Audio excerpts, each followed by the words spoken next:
Good evening. We begin tonight with a case that has captured the nation's attention ever since the rainy night 16 months ago when an unarmed teenager wearing a hoodie walked through the gated community where he was staying and was shot and killed by a man who says he was just trying to protect himself and his neighbors. Was George Zimmerman fed up, as prosecutors say, with punks getting away with crime, or was the killing in self-defense? The case entered its second day today. We turn now to my new Nightline co-anchor, Dan Abrams, for our series, Crime and Punishment. On the record, case number 12-CF-1083A, State versus George Zimmerman. In a Sanford, Florida courtroom, a jury of 6 women listened to the second day of testimony in the trial of George Zimmerman, accused of murdering 17-year-old Trayvon Martin as he walked home from a 7-Eleven. Did you see any movement from Trayvon Martin's body as you approached him? No, sir, I did not. Pictures of the teenager's dead body and the now infamous hoodie he was wearing when he died were shown in court today. It was almost too much for his mother, Sabrina Fulton.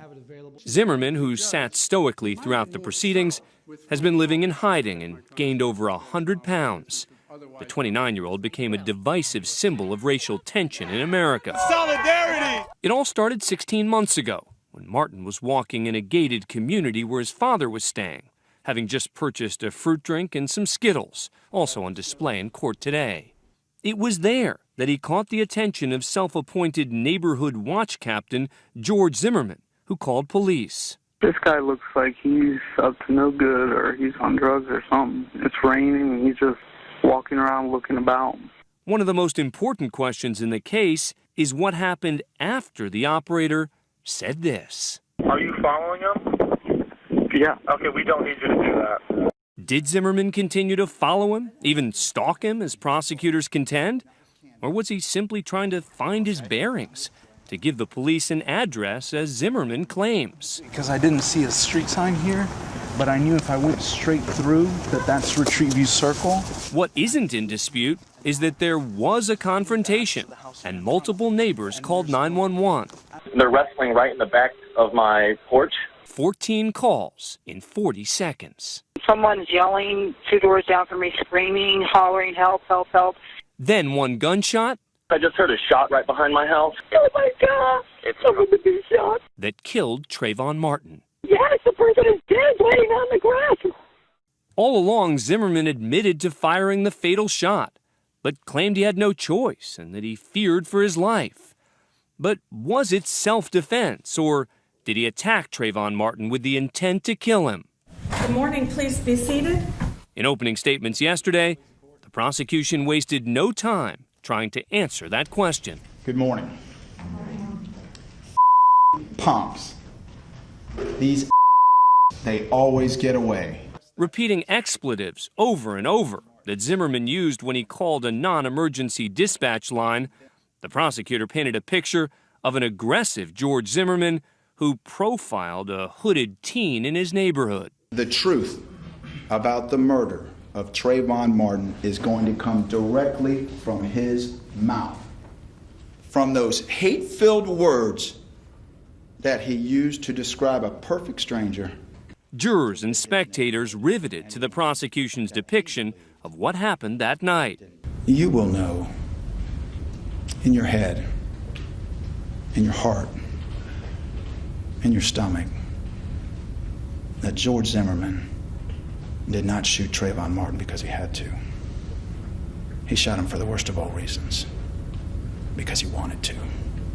The defense opened with a bizarre attempt at humor. Knock, knock. Who's there? George Zimmerman. George Zimmerman, who? All right, good. You're on the jury. Nothing? That's funny.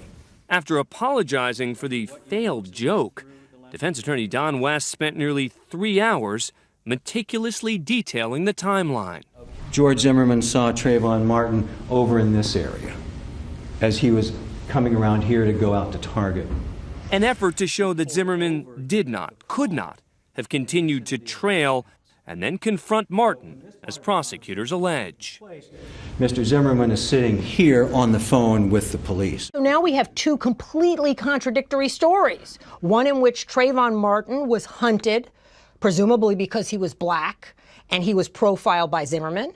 And another in which Zimmerman, doing his neighborhood watch duty, was disoriented, confused, and then jumped by Trayvon Martin. Maybe most important for the defense, Zimmerman's injuries, which they say could only have been inflicted by Martin during a horrific beating.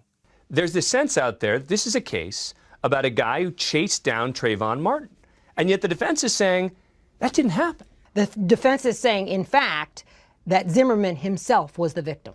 As part of the investigation, Zimmerman reenacted the events with Sanford police. Yeah, because all I could think about was when he was hitting my head against it, it felt like my head was going to explode, and I thought I was going to lose consciousness.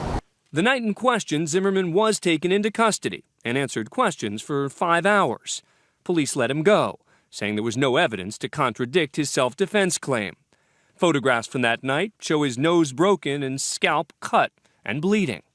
But over the next several weeks, another side of the story emerged, one where Martin was the innocent victim. Justice! Justice! Supporters accused the police of racism and campaigned to get national attention for Martin's case. I'm brokenhearted that my son is gone, but it hurts even worse to know that somebody that murdered him has not been arrested. 6 weeks of protests, rallies, and student walkouts transfixed the nation. Even the president weighed in. I can only imagine what these parents are going through. And when I think about this boy, I think about my own kids. Zimmerman would not be charged with second-degree murder until April 11th, 45 days after the shooting. It is the search for justice for Trayvon that has brought us to this moment.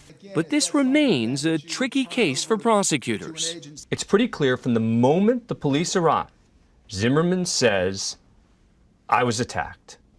The big picture's been pretty consistent. But the question is, why was he attacked? And there are only two people who know the answer to that, and one of those two people is dead. For now, Trayvon Martin's family has put its hopes for justice in the hands of the jury and are keeping his memory alive. He would have graduated from high school earlier this month. Everything reminds me of him. When I see someone wearing a hoodie, when I see a teenager, when I see a kid listening to their earphones, kids walking home from school, everything reminds me of Trayvon. For Nightline, I'm Dan Abrams in New York.